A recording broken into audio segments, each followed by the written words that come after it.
تم النصر وتفاءل له المتفائلون واستبشر به أهل الحقيقة، وجاء إمام المسلمين الأكبر رحمه الله الإمام عبد الحليم محمود شيخ الأزهر الأسبق إلى القائد ليقولها بقوة، وما زال شهود هذه الواقعة على قيد الحياة: عليك أن تخوض المعركة وستنتصر. قال: وما أدراك؟ هذا سر وغيب.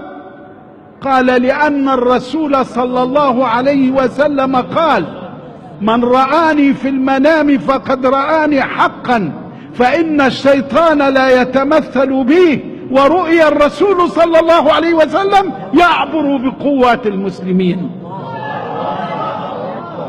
فما كذب القائد خبرا، وأخذ قرار المعركة على الفور.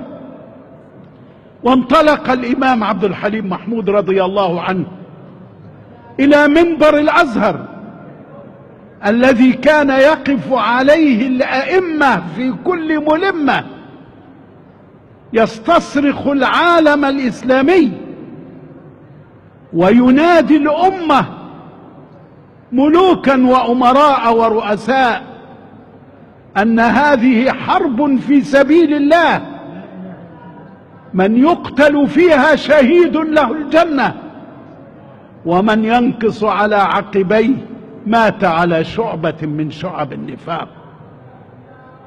فكان النصر من عند الله العزيز الحكيم. وقاد إمام المسلمين الإمام عبد الحليم محمود كتائب الدعوة، وكنا يومها في شبابنا نمشي إلى المعركة ونتحدث مع الجند ونقول لهم: لا تخافوا ولا تحزنوا فأنتم الأعلون. ويقول أحد الدعاة: أفطروا، أنتم في رمضان، والفطر عون لكم على العدو ورخصة لكم. فيقول المقاتل المصري المؤمن: لا أريد أن أفطر إلا في الجنة.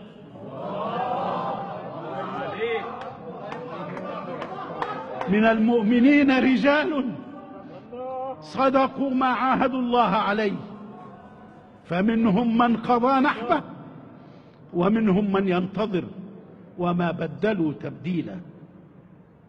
ولا تحسبن الذين قتلوا في سبيل الله أمواتا، بل أحياء عند ربهم يرزقون.